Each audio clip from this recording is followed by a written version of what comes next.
Bismillahirrahmanirrahim. Good morning, students. I welcome you to lab number 8 of the course of EDC. In this lab, we are going to study the behavior of the basic current mirror. And if you can observe, this is actually the circuit diagram of the basic current mirror. BJT based basic current mirror ये यहाँ पे आपको लगा हुआ नज़र आ रहा है. आपको ये बेस और कलेक्टर शॉर्टेड नज़र आ रहे हैं और ये 5 किलो ओम की एक आपको रेजिस्टेंस नज़र आ रहा है. बेसिकली ये 5 किलो ओम ही वो रेजिस्टर होगा जिसके अक्रॉस जो है वो आई रेफरेंस करंट जो है वो जनरेट हो रहा होगा. अच्छा, ये दोनों तो बेसिकली वो मेन ट्रांजिस्टर्स हैं जो आपने बेसिक बीजेटी करंट मिरर में स्टडी किए थे. हम लोग दिखाते थे कि इसके ऊपर बेसिकली कोई आई नॉट करंट आ रहा होता था, ठीक है, और जो है हम लोग उस करंट को जो है वो बेसिकली देख रहे होते थे कि वो करंट आई रेफरेंस जितना ही होता था. This is what we wanted to do. ठीक है, तो इसका मतलब है ये वाला पॉइंट है बेसिकली मेरा आई नॉट का पॉइंट जहाँ पे करंट में बेसिकली मुझे मेजर करके देखना है. ये क्या चीज़ है? ये बेसिकली वो सर्किट मैंने एक बना दिया है जो बेसिकली इस Q2 के ऊपर आके लगना था और जिसका करंट जो था वो बेसिकली Q2 ने लेना था. तो मैंने जो लोड सर्किट बनाया है, मैंने लोड सर्किट कैसा बनाया है, मैंने लोड सर्किट एक 1 किलो ओम का रजिस्टर लगा दिया और एक ट्रांजिस्टर Q3 लगा दिया. ठीक है, और मैं बेसिकली ये चाह रही हूँ कि ना सिर्फ मैं इस लोड को टेस्ट करूँ बल्कि यहाँ पे लोड चेंज कर के देखती जाऊँ कि ये Q2 जो है वो कैसा बिहेव कर रहा है, और यानी कि ये पूरा करंट सोर्स जो है वो कैसा बिहेव कर रहा है कि आई रेफरेंस जैसा करंट दे भी रहा है या नहीं दे रहा. ठीक है, मुझे बेसिकली यहाँ का लोड चेंज करके मैं देखना चाह रही हूँ. इसके लिए मैंने क्या किया हुआ है, 1 किलो ओम का रजिस्टर ये 2N3904 ट्रांजिस्टर लगाया है और इसके बेस पे जो रजिस्टर मैंने लगाया है इसको बेसिकली मैं कहूँगी कि ये एक वेरिएबल रजिस्टर है. ठीक है, वेरिएबल रजिस्टर का मतलब ये है कि मैं इसकी वैल्यूज़ को चेंज करूँगी. जब मैं इस रजिस्टर की वैल्यूज़ को बेसिकली चेंज करूँगी, ठीक है, तो ओवरऑल इस लोड की जो वैल्यू है वो बेसिकली चेंज हो जाएगी और कुछ डिफरेंस क्रिएट होगा और different loads different base resistances के ऊपर यहाँ पे क्या करंट आ रहा होगा वो बेसिकली मैं चेक करने की कोशिश करूँगी. ठीक है, अच्छा, तो यहाँ पर ये देख लें, ये -6 वोल्ट की सप्लाई है. दोनों के एमिटर्स आपस में ज्वाइन हुए हुए हैं, -6 वोल्ट की सप्लाई से कनेक्टेड हैं. बेसिस दोनों ज्वाइन हुए हुए हैं और दोनों रजिस्टर्स का टॉप टर्मिनल ज्वाइन हुआ हुआ है 6 वोल्ट की सप्लाई से कनेक्टेड है. ये जो दोनों सप्लाई का टर्मिनल कनेक्टेड है ये आपको कोई कनेक्शन करके दिखाना नहीं है. ये अंडरस्टूड ये बता रहे हैं कि एक ही प्रोटोबोर्ड से आपने +6 -6 लेना है. अगर आपने डिफरेंट प्रोटोबोर्ड से लिया है तो इसका मतलब है कि फिर आपको उसका जो ग्राउंड है वो शॉर्ट करना पड़ेगा. लेकिन चूँकि हम लोग एक ही प्रोटोबोर्ड से दोनों सप्लाईज ले रहे हैं तो हमें इसको शॉर्ट करने की ज़रूरत नहीं पड़ेगी. ठीक है, हाँ, ये वाला जो ग्राउंड वोल्टेज है वो डेफिनेटली आपको प्रोवाइड करना पड़ेगा. अब हम करेंगे क्या, हम लोग सबसे पहले एक कैलकुलेटेड वैल्यू, सबसे पहले मैं जब ये सर्किट इम्प्लीमेंट करूँगी मैं यहाँ का डीसी वोल्टेज बेसिकली मेजर कर लूँगी. उससे क्या होगा कि 6 volt minus this DC voltage divided by 5 kilo ohm वो मुझे क्या दे देगा, वो मुझे बेसिकली आई रेफरेंस की मुझे वैल्यू मिल जाएगी उससे. ठीक है, तो मैं एक आई रेफरेंस की कैलकुलेटेड वैल्यू मेरे जहन में होगी कि इसके अराउंड जो है वो बेसिकली मेरी मेजर्ड वैल्यू आनी चाहिए इस वाली ब्रांच के करंट की. चूँकि ये नज़र आ रहा है कि ये पूरे कंप्लीट ब्रांच नज़र आ रही है. अब अगर मुझे करंट मेजर करना है तो करंट जो है वो हमेशा सीरीज़ में मेजर होगा. थोड़ा सा ये आइडिया आपको होना चाहिए. तो इस ब्रांच को मैं कहीं से भी ब्रेक करूँगी, ठीक है, क्योंकि इस ब्रांच को मैं कहीं से भी ब्रेक करूँगी और फिर वहाँ पर जो है वो बेसिकली मैं करंट मेजर करूँगी. वहाँ पर मैं अपना एमीटर लगाऊंगी. क्योंकि अगर सपोज़ करें कि मैंने अपना एमीटर यहाँ लगा दिया, इसी के साथ मैंने कहा कि मैं यहाँ लाके एक एमीटर लगा दूँ, तो भाई करंट तो यहाँ जा रहा है, करंट तो एमीटर में एंटर ही नहीं होगा. करंट लीस्ट रेजिस्टेंस का रास्ता फॉलो करेगा, वो एमीटर में जाने की जहमत क्यों करेगा, और वो यहाँ से गुजरता हुआ चला जाएगा. एमीटर मुझे करंट नहीं दिखा रहा होगा. तो इसका तरीकाकार ये होगा कि मैं यहाँ से सप्लाई जो आ रही है उसको एमीटर को दूँ और एमीटर का अगला टर्मिनल 5 किलो ओम के रजिस्टर में दूँ. यानी करंट को लाजमी एमीटर के थ्रू होते हुए जाना पड़ेगा, तो फिर वो करंट मुझे दिखा रहा होगा. वो अभी हम कैसे करेंगे, चाहे मैं एमीटर को इस पॉइंट पे लगा लूँ या चाहे एमीटर को मैं यहाँ पर इस पॉइंट पे लगा लूँ, डजेंट मैटर, क्योंकि सारा पूरा सर्किट सीरीज़ में नज़र आ रहा है. तो एक ही करंट होगा दोनों के अंदर. सिमिलरली आउटपुट करंट के लिए बेसिकली मैं यहाँ पर जो है वो बेसिकली किसी तरह से एमीटर को इंसर्ट करने की कोशिश करूँगी और एमीटर का कनेक्शन इसके एमीटर और इसके कलेक्टर को, जो कि डायरेक्टली शॉर्ट हैं, इनको डायरेक्टली शॉर्ट नहीं करूँगी बल्कि इसके एमीटर का कनेक्शन एम मीटर में दे दूँगी और एम मीटर की दूसरी वायर इसके कलेक्टर पे ला के दे दूँगी। तो लाजमी इन दोनों के बीच में एम मीटर जो है वो इंसर्ट हो जाएगा और फिर हमें आउटपुट करंट की रीडिंग्स मिल जाएंगी। ये एक ऑब्जर्वेशन टेबल मैंने बनाया है। आई रेफरेंस करंट आपको बार बार डिफरेंट वैल्यूज़ लिखने की ज़रूरत नहीं पड़ेगी। आई रेफरेंस करंट हम एक ही दफ़ा ऑब्जर्व करेंगे क्योंकि हम इस वाली साइड को चेंज नहीं करने वाले होंगे। आई रेफरेंस करंट इन तमाम के लिए सेम होगा। चेंज क्या होगा, मैं रजिस्टर की डिफरेंट वैल्यूज़ जो है वो बेसिकली यहाँ चेंज करती जाऊँगी और आई नॉट की कुछ वेरिएशंस वाली वैल्यूज़ मुझे मिलती जाएंगी जो कि मोरलेस बराबर ही होंगी, वो हमें बेसिकली नोट करना है। और एंड में फिर हम कैलकुलेट करेंगे परसेंटेज एरर। यहाँ आई रेफरेंस की कैलकुलेशन का फॉर्मूला भी मैंने लिख दिया कि 6 minus VC1 divide by 5 kilo I reference. तो VC1 की जो भी वैल्यू है वो हम लोग मेजर कर लेते हैं भी यहाँ से और फिर उसकी सब चीज़ें यहाँ पे लिखते जाएंगे। Now let us see how the circuit can be implemented. अब आ जाते हैं यहाँ पर हम लोग सर्किट के ऊपर। एज यू कैन सी यहाँ पे 3 ट्रांजिस्टर्स नज़र आ रहे हैं आप लोगों को। ठीक है, first transistor, second transistor, third transistor.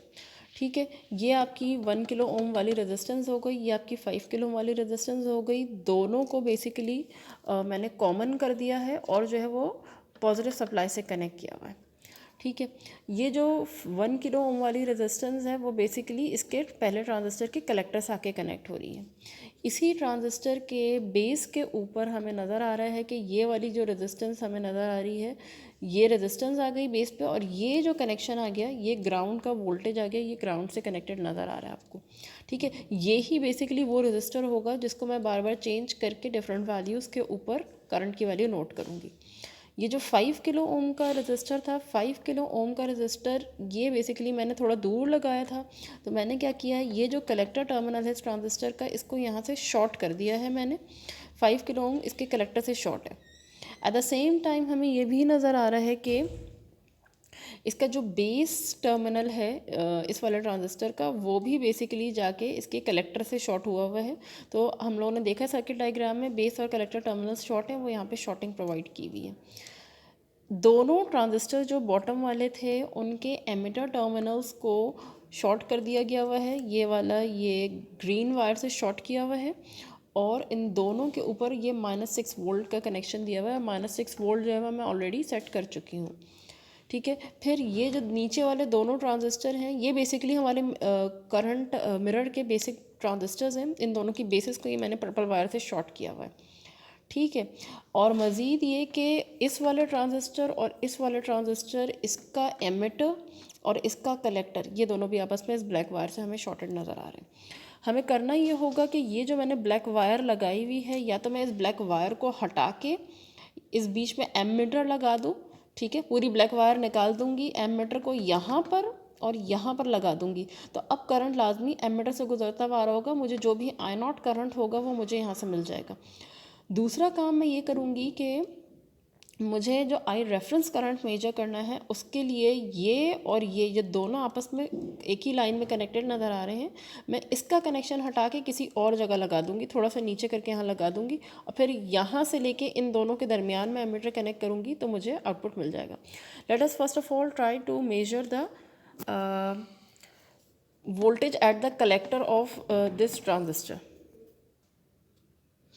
Okay, अब ये मैंने इस एक टर्मिनल ग्राउंड पर रख दिया है, एक इस ट्रांजिस्टर के कलेक्टर पर रख दिया है और -5.43 वोल्ट्स तकरीबन हमारे पास वोल्टेज आ रहा है।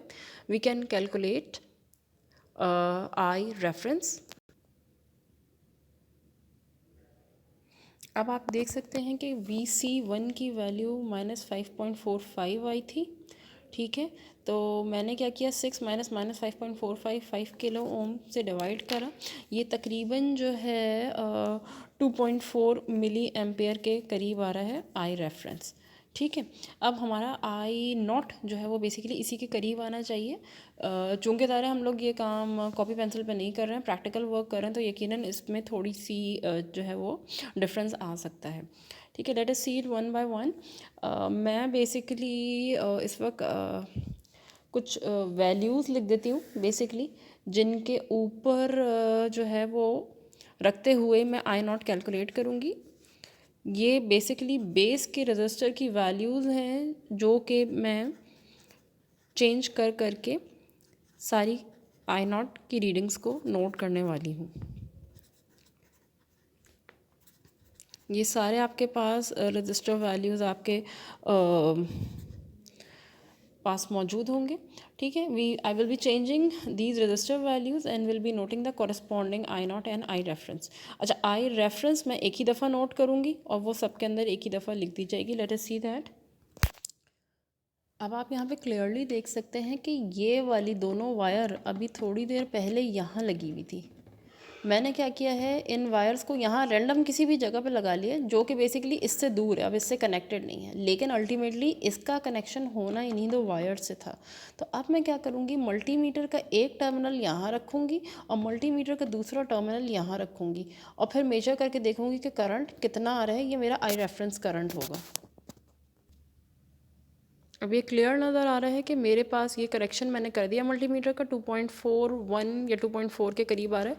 ये करंट माइनस में इसलिए आ रहा है कि मैंने मल्टीमीटर के टर्मिनल्स उल्टे लगाए हुए, जहाँ पॉजिटिव लगाना चाहिए था वहाँ नेगेटिव लगाया, जहाँ नेगेटिव लगाना चाहिए था वहाँ पॉजिटिव। रीडिंग्स आ रही हैं। जब मैं ये कनेक्शन करंट नोट कर लूँगी तो ये जो वायर रेड वाली पे नज़र आ रही हैं मुझे, वाइट और ग्रीन वाली, इनको वापस अपनी जगह पे कनेक्ट करना होगा, क्योंकि ज़ाहिर है मैं यहाँ से मल्टीमीटर हटा दूँगी और डायरेक्ट कनेक्शन इनका पॉसिबल रहना चाहिए ताकि सर्किट आपका बना हुआ रहे और फिर आप आई नॉट की रीडिंग्स नोट करने के लिए जा सकें। क्योंकि अगर आप इसको ब्रेकअप ही छोड़ देंगे इसी तरह से तो इसका मतलब है कि सर्किट कंप्लीट नहीं है। अब मुझे basically I not current measure करना है, जिसके लिए मैं इस वायर और इस वायर, ये देखें ये दोनों आपस में कनेक्टेड हैं। मैं ये इस ब्लैक वायर से मैं इस पूरी ब्लैक वायर को रिमूव करके यहाँ पर इस टर्मिनल पे एक मल्टीमीटर का टर्मिनल रख दूँगी और इस टर्मिनल पे मल्टीमीटर का एक टर्मिनल रख दूँगी और देखूँगी कि मल्टीमीटर क्या करंट दिखा रहा है, वही मेरा आई नॉट होगा। इस वक्त मैंने बैकवर्ड स्टार्ट किया है, ये 820 ओम का रजिस्टर लगा हुआ है। मैं एक या दो रजिस्टर के साथ रीडिंग लेकर दिखा दूँगी, ठीक है, और बाकी सारी रीडिंग्स जो है फिर मैं डायरेक्टली आपको लिख कर दिखा दूँगी कि क्या आ रही हैं, मैं सारी मेजर करके। लेकिन आपको जो विजुअलाइज करेंगे आप वो 2 या 3 रेजिस्टेंस कर सकेंगे। ठीक है students, now you can see that I have removed the black wire between these two terminals. यहाँ इसके इसके एमिटर और इसके कलेक्टर के दरमियान में जो लगी हुई थी शॉर्टिंग वायर, वो मैंने निकाल दी है। अब मैं इन टर्मिनल्स पे बेसिकली कनेक्ट करने वाली हूँ मल्टीमीटर के टर्मिनल्स, ताकि जो है वो हम करंट मेजर कर सकें। Let's see. अब आप यहाँ देख सकते हैं कि मैंने दोनों को कनेक्ट कर दिया है with the help of multimeter और करंट तकरीबन 2.8 2.9 मिली एम्पेयर आ। आप ये देख सकते हैं कि मैंने जो है वो आई रेफरेंस के अंदर एक ही करंट बार बार कॉपी कर दिया है। और इस वक्त मैंने बेसिकली सबसे पहले 2.2 820 में लिखना भूल गई हूँ। ओके, 2.2 और 820 के लिए मेजर किया है। फिर हम एक रैंडमली 22 के लिए मेजर कर लेते हैं, फिर एक 100 किलो के लिए मेजर कर लेते हैं और ये सारा टेबल इस तरह से ग्रेजुअली हम लोग फिल कर लेंगे। अब यहाँ पे मैंने 22 किलो ओम्स की रेजिस्टेंस लगा दी है बेस के ऊपर और करंट तकरीबन 2.8 समथिंग ही आ रहा है। मैं बेसिकली ये वाली रेजिस्टेंसेस जो हैं वो चेंज करती जा रही हूँ, जो कि बेस पे है ट्रांजिस्टर की। ठीक है, और अब मैंने इसको 100 किलो ओम कर दिया है। Now I will again connect an ammeter between this terminal and this terminal to see the final current of 100 kilo ohm. ये करंट तकरीबन 2.6 समथिंग के करीब आ रहा है 100। फाइनली ये हमारे पास सेट ऑफ रीडिंग्स आ गई हैं सारी की सारी। और एक ज़रूरी नहीं है कि आप लोगों की भी एग्जैक्टली ऐसी ही आ रही हों और आप एग्जैक्ट इन रेजिस्टेंस को ही लें, लेकिन बेटर कि ये रेजिस्टेंस ले लें, इसके अप्रॉक्सीमेट आ रही होंगी। अगले स्टेप में हम लोग कैलकुलेट करेंगे कि कितना परसेंटेज एरर आ रहा है आई नॉट और आई रेफरेंस की वैल्यूज़ के दरमियान। So let us calculate that. Percentage error basically हम लोग डिफरेंट रजिस्टर्स की वैल्यूज़ के ऊपर निकालेंगे। ये बेसिकली मैंने निकाला है 100 किलो ओम के ऊपर। आपने तमाम वैल्यूज़ का परसेंटेज एरर निकालना है, जैसे कि 22 किलो ओम पे निकालना है, 820 ओम्स पे निकालना and so on. Percentage error depend कर रहा है आई reference minus I not divide by I reference. Mod मैंने बेसिकली इसलिए लिया है ताकि अगर सपोज माइनस आंसर माइनस में आ रहा था वो माइनस में ना आए, क्योंकि हमें परसेंटेज एरर का डिफरेंस कैलकुलेट एक तरह से करना है, तो we don't want any negative answer. ये हमने कैलकुलेट कर लिया। मैंने आई रेफरेंस की वैल्यू 2.41 थी, आई नॉट 2.6 आ रहा था, divide by I reference multiply by करके हमारे पास जो भी आंसर आ रहा है वो हम लोग यहाँ पर लिख देंगे। 11.2% का डिफरेंस आ रहा है जो हम लोगों ने जो है वो ऑब्ज़र्व किया इसके अंदर। इसी तरह से आप तमाम के लिए कंप्लीट कर लेंगे।